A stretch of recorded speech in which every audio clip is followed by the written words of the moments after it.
Welcome to WorkSpan TV. I'm Tanya Adamski.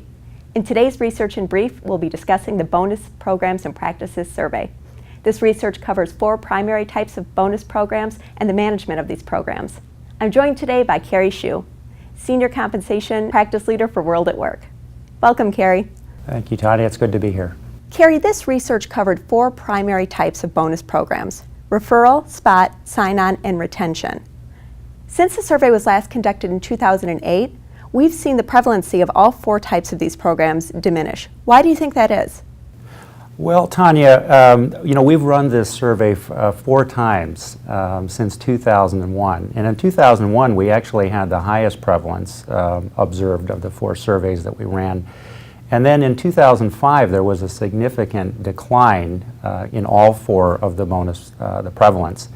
There was some rebound in 2008, and then 2010 again dropped to about where they were in 2005. So there has been certainly some fluctuation. What's probably impacting the use of bonuses greatly right now is simply the poor labor market, the fact that organizations have been hiring less. So of course, sign-on bonuses and referral bonuses would be down.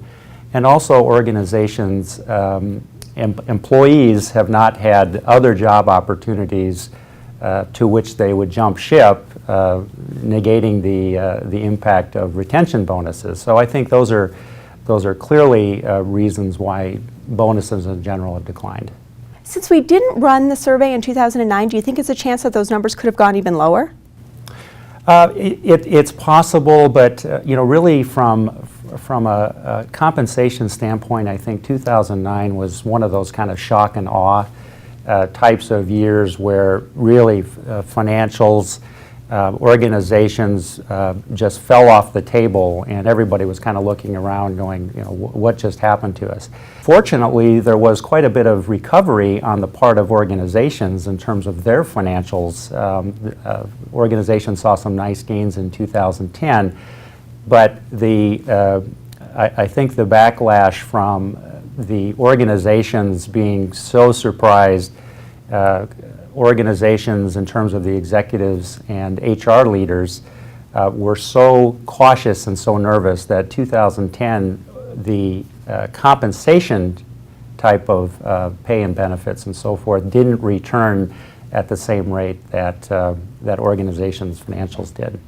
Based on some of our other research projects, such as the Salary Budget Survey and the Compensation Programs and Practices Survey, we know that variable pay is really key in a lot of the total rewards packages that are offered to employees.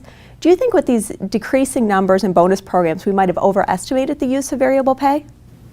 Well, Tanya, I don't think so, and I think it's good to point out here that this survey specifically is looking at bonuses, which is one type of variable pay. But we also have another type of variable pay in terms of incentive plans, profit sharing plans, and so forth. And research and data have shown us over the past several years that these programs in total variable pay are alive and well. Better than 80% are using these programs.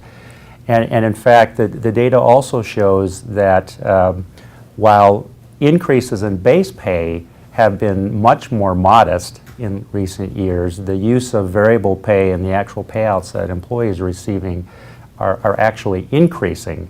So, variable pay is definitely here to stay and isn't going anywhere. The data also illustrated in the bonus program survey that referral bonuses were the most common type of bonus program offered. What types of positions were they looking for when they issued a referral bonus, and approximately how much on average were those payouts? Well, for referral bonuses, generally speaking, any level at or below the mid-management level of employee were generally eligible for these kind of bonuses. What we saw in the data was that the average payout was anywhere between, say, $1,000 and $2,500.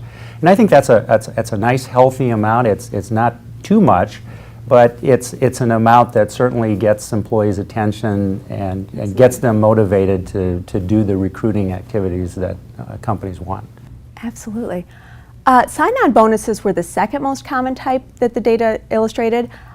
Do you think it's any coincidence that bonuses issued upon coming into a company were the most prevalent? No, I don't think so. I think that definitely lends credence to an HR goal that we all have to find the best qualified and sort of certainly the best talent that we can out there. And despite the fact that we've gone through a terrible recession, that has not negated the interest of employers to be hiring the best and the brightest.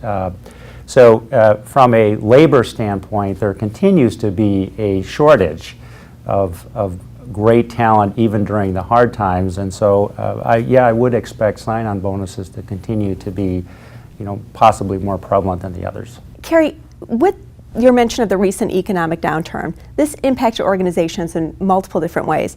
However, in this research, we saw that organizations reported that they hadn't made any changes in bonuses awarded over the past 12 months. Mm-hmm. Do you think that's unusual? It might be unusual, but I think if you take a little closer look at the data, despite the fact that most organizations did not change these 4 types of programs, the majority was kind of a slim majority. It was like 50 to 60% of the companies had not made changes. So there was still a significant percentage that had made changes, either increased the programs or decreased the programs. And what I think, though, that says is, I think that's a good message and a good indicator that our rewards and compensation friends out there are implementing programs more designed for the long term. And so these occasional blips that we see in the economy or hiring, they're able to weather those storms without having to wholesale change their comp programs. I think it's a good sign. For WorkSpan TV, I'm Tanya Adamski.